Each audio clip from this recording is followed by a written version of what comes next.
Hey guys, this is Jay. I'm starting doing videos, never done this before, so we'll see how this takes us. I'm really into UFC, movies, video games, all that kind of jazz. We are going to talk about a little bit of UFC today. I'm going to see how this video goes, and we may expand a little bit further after that. Not sure yet. Been kind of home a lot, so we're going to try some new stuff and see how it goes. We're going to talk a little UFC today, and then if that video does well, we'll probably do some more videos like this, and then after that, maybe we'll expand into doing a little talk about some movies that are going on currently, and then play a little games. I stream a little bit, and I'm just learning how to edit audio and all that, so there may be some hiccups along the way, and really not used to talking to myself.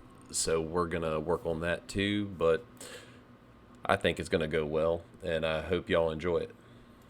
This first video is going to be all UFC talk, a lot of the stuff that's going on right now. Maybe not your thing. There will be other videos that deal with other stuff to kind of expand upon, but this is all going to be UFC, so I'm sorry for you guys that don't really enjoy UFC stuff. And to let you know, I'm not very familiar with promotions outside of UFC. So if you start getting in the comments and start talking about some of these people that are fighting in like the PFL and all that, I'm not going to be very knowledgeable about that. Next, I want to talk about Ilia Topuria. Look, I think this guy may be the future of UFC. I mean, he's got the attitude. I mean, I really, really like this guy. I mean, knocking out 3 legends in a row. I don't know how anybody can deny him. People are. I mean, Arman Sarukian is throwing all kinds of shade his way. I think he wants that fight. He wants that title. I just don't think Arman's going to have anything for him. He thinks he's got superior wrestling. I don't think Topuria, even if they get on the ground, I don't think he can out-wrestle Topuria. I mean, Topuria is so strong. I don't think that Arman had anything for Makhachev. I mean, I think Makhachev was going to put Arman in the dirt. He wants to say that, it's a easier fight fighting Ilia. I think he's sadly mistaken on that part. Ilya's gonna rock his world is what's gonna happen. And he thought his back hurt before. It's gonna hurt a lot more after that fight. I think the real fight to look forward to is with Paddy Pimblett, but I don't think we're gonna see that fight. Not yet, anyway. I think Paddy's got another fight coming before that. I think it's already been announced he's gonna be fighting Gaethje. If it hasn't been announced, I think it got leaked. But that's gonna be a good fight too. I think that Paddy beats Gaethje. I think Paddy's just got the skills now, and Gaethje's got a couple years on him. And when you start like Dana White said, you start talking about retirement. Maybe it's about time to retire. And you've already got Poirier throwing in the gloves after this fight. I think maybe Gaethje's at the same time period in his career. But with that said, I think that, and they're really pumping up the beef with Paddy. Paddy's and the Topuria beef, I think at that point that's already ran its course, but they're going to pump it up for the audience because that's the fight everybody really wants when we get to it. They're going to build it a little bit. That's why you're going to get a Paddy Gaethje fight.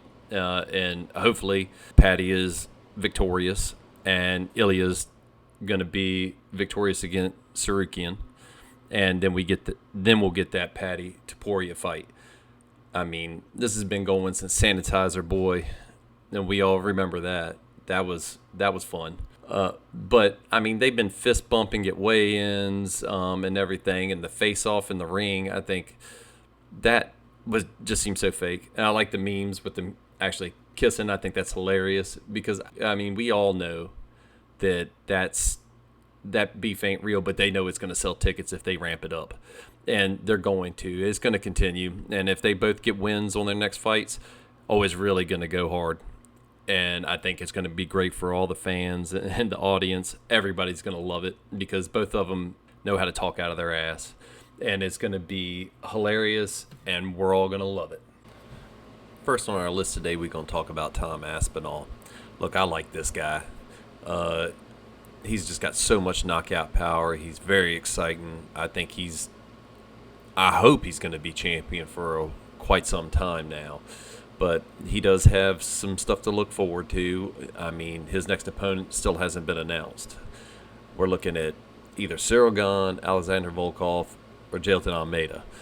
Now, any of these fights are going to be good, but who's it going to be? I don't know. I think we're going to see him fight Almeida because that's going to be pretty exciting. Both of them have that just raw power, and they never met each other in the ring or the cage. Alexander Volkov, we've seen that fight already. We know how that ended. I think if they get back in, it'll be the same outcome. Not really going to be any different again. And then there's Cyril Gahn. I think his performance against John Jones kind of sealed that. I don't think he has anything for Aspinall. Gahn does have some great kickboxing, moves well for a heavyweight. I mean, he's pretty quick. His kickboxing is on point. But I just don't see that being the next fight. I mean, him and Jones, that fight, he just looks scared. And understandable. If I was fighting John Jones, I'd be a little worried too. I'd be worried about the leg kicks. I'd be worried about the takedowns. And that nobody had really seen Jones at that weight before. He looked a little soft, but that didn't slow him down any. He was looking good. And I would have been worried if I was standing across the octagon from him as well. So I think they're going to go with Almeida. I could be wrong on that, but I think that would be the best fight to go with as far as Aspinall's concerned. Almeida's last loss against Blades, I think where he screwed up is, I mean, he did really well with his jiu-jitsu in the first round. Kept doing Blades, took his back, tried to wear him out. In the second round, he should have tried to box him. He went back for the takedown. That was his downfall. Ended up with the TKO against him.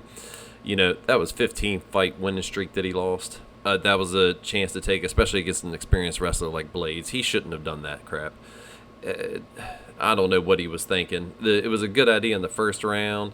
Another thing, he should have maybe tried a little striking in the first round just to see what Blades was like. He never really got a feel for his hands in that first round. A lot of things he probably shouldn't have done. But continuing the takedown after the first round, I think he should have started striking. He's got that knockout power. He could have knocked Blades out, I think. But, time will tell on that. He must have learned his lesson because knocking out Spivak in the first round was impressive. That's a tough guy. Spivak is not somebody that he can definitely take a hit, and knocking him out in the first round, that's impressive. He was in trouble a few times in that first round, but he was resilient, was able to get back up, put the pressure back on Spivak, and he hit him hard. He rocked him, got that takedown, and then put him out on the ground.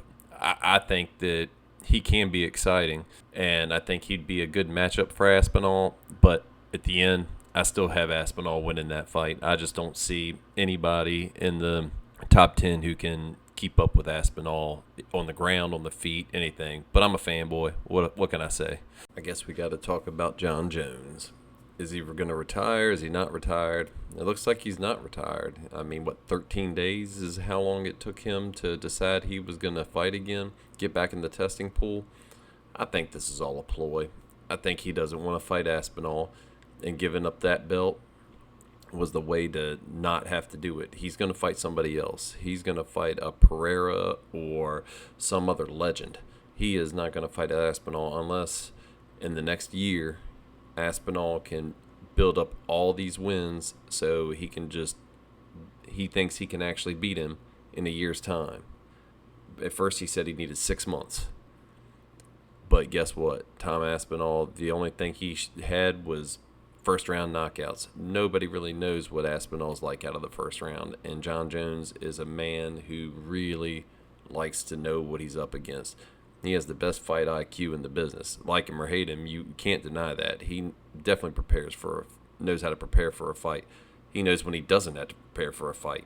When he fought DC, he knew he didn't have to prepare for that. He knew he was the faster man. He knew he was better than DC. He didn't even try. And he still went out there and whooped up on DC. And that's nothing against DC. He's one of my favorite fighters, but just John Jones just had his number. And, him fighting Stipe, it's all legend building. He wants to be a legend. He wants to be that guy you think about when you say UFC. And that seems to be the way a lot of fighters are thinking nowadays, where they want to build that legend. I mean, look at Taporia. I mean, he's so early in his career, and he's already talking about legendary status. I mean, they're talking third belt. He's going to beat Makachev, take it, and then if he does that, he'd be the first. I mean, John Jones can't even say that no matter what. And John Jones can't go down a weight class, 2 weight classes to take a third belt. If Taporia does that, there's nothing that John Jones can do to say that he could do it. I think that this is all a misdirection for fans. And it was all for him and his legacy in his own head more than anything to do that. And the only way he could do that was to retire, pull himself out of the testing pool, and this White House MMA event is the big catalyst to show everybody that he can do it. Is it a good idea? I don't know. That's for everybody else to decide. I'm not even going to touch that one. The British versus American thing, that would be a touchy subject, and I'm sure they would push that narrative all the way around. And I'm not the one to touch it. I have no beef with any of that. I like Tom Aspinall. He's probably one of my favorite fighters that's out there right now. I think he was done dirty by having to wait so long for this Jones fight and then come to find out it's not going to happen. You know, I was excited for it. I wanted to see if John Jones actually had anything for him, or maybe my loyalty to Aspinall is wrong, and my dislike for John Jones as a person is getting in the way of how I feel that fight's going to go. Because, and when somebody knocks out somebody, so many people in the fashion that he's done, we really don't know. And you hear Bisping and Cejudo and all these people talking about, you know, we don't know what his stamina's like because he's never had to use it. I mean, we've seen him on the ground a couple times. He seems to be good there. But we really don't know what his five-round potential is going to be.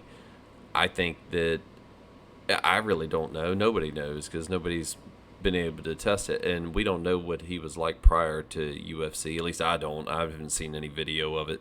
I don't even know if any exists. Well, time will tell on that one. And I'm not going to get into the legal troubles that John Jones has in this video. Next time I get on a video, we'll talk about all that stuff. That's a lot of interesting stuff, and I want to talk about it, just I don't think with the other stuff that I'm talking about it just fits in yet. And finally, we're going to talk about the fight night coming up this weekend. Derek Lewis versus Taliesin Teixeira. That ought to be a pretty good fight. I mean, Derek Lewis, heavy hands, Black Beast is always entertaining, man. For a big man, he can go all 5 rounds in the main event. And Teixeira's it's just nasty. He's been winning all over the place, man. Undefeated. I mean, Lewis has got his work cut out for him, but he can do it. But it's looking like Teixeira, being the younger guy, going to come in and show him how it's done. But Derek Lewis can definitely, if he dinks him, he sinks him, you know. That's going to be the thing. I know that ain't his tagline, but it definitely works for him. That ought to be entertaining. Then you got a welterweight fight for the co-main. I mean, Stephen Thompson, Wonder Boy's always gonna give you a show as long as it don't end up on the ground. I mean, those feet are lethal. He'll come in swinging. You never know what you're gonna see out of that. Calvin Kattar, Steve Garcia. I don't know much about Steve Garcia, so I can't talk much on him. But Calvin Kattar definitely knows how to throw hands. Let's see what else we got on there. I mean, we got a lot of like older names showing up. Junior Tafa, Nate Landwehr. Chris Curtis is in the featured prelim fighting Max Griffin. I mean, I thought Chris Curtis was a main card character, but apparently I was wrong on that because they got him on the prelims on a fight night. I mean, wasn't he just doing pay-per-views not that long ago, and now he's on a fight night preliminary card? I don't know. I think they're hating on him a little bit. I mean, he is rushing the ring in some small fights and getting into fights with winners of fights. I don't know what's going on there. I think he's been hanging out with Sean Strickland too much, getting a little crazy. But, you know, that's how they do it. Anytime you hang out with Strickland, you're bound to get into some bullshit that you might not be able to get out of. We got Jake Matthews fighting, I don't know how exactly to say this guy's name, Chidi Jokani is my best ability to be able to say that. I thought Jake Matthews was a main card. I mean, his last two fights were wins, but they were decision wins on pay-per-view, so I guess that's why they threw him on a prelim card. Nobody wants to watch a guy go 5 rounds and not knock somebody out or put him to sleep in some way, shape, or form. He's going to have to do something in this one because it's looking like he's just slipping away, man. I mean, going from pay-per-views to fight night prelims and not even the feature prelim, I mean, at least Chris Curtis is getting that. We got Lauren Murphy fighting Eduarda Mora at women's flyweight. Nothing special about that fight. Kennedy's Jaku Chu. I don't know how to say that. Again, I apologize for mispronunciations. I only speak English, and bad English at that. He's fighting Walter Walker. Interesting last name combination there. And then we had the starting 2 fights, which are some of the biggest. These are some of the largest betting spreads I think I've ever seen in these first 2 fights. At lightweight, you have Rich Ramirez and Mike Davis squaring off. Mike Davis being the minus 1,100 betting favorite. That's pretty wild. It looks like they got him clinched to win that. And then, of course, the beginning fight in women's strawweight being Fatima Klein versus Melissa Martinez. Fatima Klein being a minus 1,200. I mean, those are some pretty big spreads. I would be embarrassed if I was a fighter and everybody thought I was going to lose. I mean, I'd still show up because that's how I made my money, but I'd have to show them why they're wrong. I mean, there's an opportunity for people to make a lot of money on these. I mean, if these 2 cats want Mitch Ramirez being a plus 650 underdog and Melissa Martinez being a plus 700, I mean, there's money to be made if they can get it done, but that would be a risky move. Well, I think that's all I got for today for you guys. This is my first video. Hopefully the next couple will be a little bit better. This is the first time I've ever edited a video as far as my gameplay you see in the background and my audio. I've never done this before, so we wanted to try it out, see how it does, and I want to continue doing it. I hope y'all enjoy it. Until next time, thank you everybody. Be good.